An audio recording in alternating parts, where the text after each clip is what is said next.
Hi, welcome back to a brand new video of the Targeted Individual Program, Target Individual Experience. So on my way to the doctor, he's opening pretty late on a Saturday. I have to go back and get my results. Look at them over here now. As soon as they see me, man, they come out of the street. You're on the sidewalk talking. As soon as they see me come out of the street, start pointing. So that was what they were doing today too. When me and the kids left the apartment, we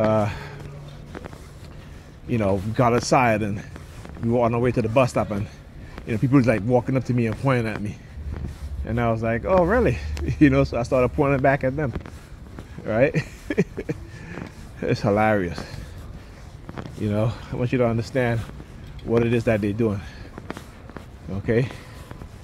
And the fact that like I said, they've been operating covertly behind the scenes, doing shit that we had no idea about. I had no idea about it, and as TIs, we had no idea about. But how do you get away with? How you do it? Imagine a corrupt government agency and officials, and when they want to get away with doing things, right? They do shit covertly in the shadows. Right, try to set you up and try, again, in order for them to get away with their non-consensual human experimentation, the illegal microchipping for research and development, particularly when it comes to AI. That I notice, okay, because there are days, man, when it's so horrible and so bad. Look, closing the window. You know what I'm saying? It's hilarious. Like I also talk about it, what they do is give you, they try to criminalize you and try to give you a criminalistic way of thinking. No, you're not a criminal, but this is how they engage in trying to silence you and trying to manipulate you, using honey traps, women, covert drugging, all these things, man. No one have a clue. No one understand. But like I said, when I started to say to myself, I need to research what's going on. I need to figure out what was done to me, and not just me, but other TIs as well. That's when I said, you know what? Yeah, let's see. Let's see what they were up to. Let's see what they've done to me. And so whenever they started to go outside, whenever I go outside and they started doing all these hand signals, I started really paying attention to what my mind was saying. Okay? And I started really paying attention to, even when I'm in the house, what I was thinking, what I was saying, and I started separating a lot of the stuff that they put into my mind, right? And like I said, and also a lot of the urges, the program. Oh, I think I just missed my bus. Oh, shoot. I certainly did. It said 6 minutes, and I haven't even walked 2 minutes in your credit department rolling down. Of course, they always got to show themselves, particularly like I said, whenever Pam got a date, this is what they do. And I show you guys over and over, this is exactly what they do, right? Again, it's to create a false narrative, okay? A very, very false narrative of me being jealous and, possessive and all this bullshit, right? As if when you've been in a relationship for so long, and you break up, like jealousy is not a natural feeling that you'll have. You know what I'm saying? It's what you do with that jealousy. All right? And I've never been the one to be jealous to where, I physically attack any woman. But I've had that done to me. I've had women do that to me, put their hands on me. Okay? But again, I want you guys to understand how in this society, how they condition the women and how they try to villainize black men, particularly black men, right? And these white supremacists, oh, look at them, yeah. Yeah, what's your license plate? Sure, I can't even see. Yeah, look at that. in the gray car, a lot of gray cars. They like to make themselves be known, and it's there.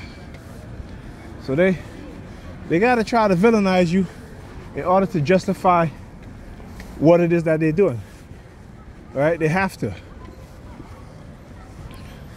Like I said, more police car over there. Right? Well, I told you guys, interested in wherever I go, if I'm going somewhere, that these I always, these things always happen. It's not coincidence. Okay, it's manipulation. Covert manipulation, and having civilian perps or civilian snitches engage in calling them for, just to make it seem legitimate that they were called to the scene. Right? So you hear the noise. So what was the police car? The police car? It was a gray car. No, you talk about the color silver. As I'm walking up here, my eyes shifted to the license plate of the vehicle, KLE 6320. I'm at 32. And as soon as I got to this vehicle, you guys hear the whatever that was, little horn or what have you from the. I think that's from the scooters. Right, it make that kind of a sound. Immediately, as soon as I walk up to that, walking close to that car, right, at number 32, the license plate. Okay, right? And I talk about how we see earlier today, and look, you just hear the car honking. Why? Because I walked past this car. Here's again, the color red, KLL 1740, right? See? All right, guys, you remember some of my videos I talk about how I started to see those 3 letters KLL, right? So what do you think what kind of message they're trying to do, that they're trying to program you with? Right? And as I mentioned, the color red should come out in a red jacket. Okay, so just like I said, don't think that they don't know what sort of thinking they've created within my mind. Okay? And what I've learned to do is separate the sort of thinking that they created in my mind, because there's times when I can see all these things and not even pay any mind. Another guy in a red shirt, or a red jacket, going in there. See? Talk about the color red in play. This is what I talk about. And they start bombarding me with certain colors. And they know I have to go to my doctor today. And that's why. So it didn't matter what time I would have left. It would have been the same thing. Okay? It would have been the same thing. All this is orchestrated from the moment they know I'm leaving, because they have me under surveillance within the home.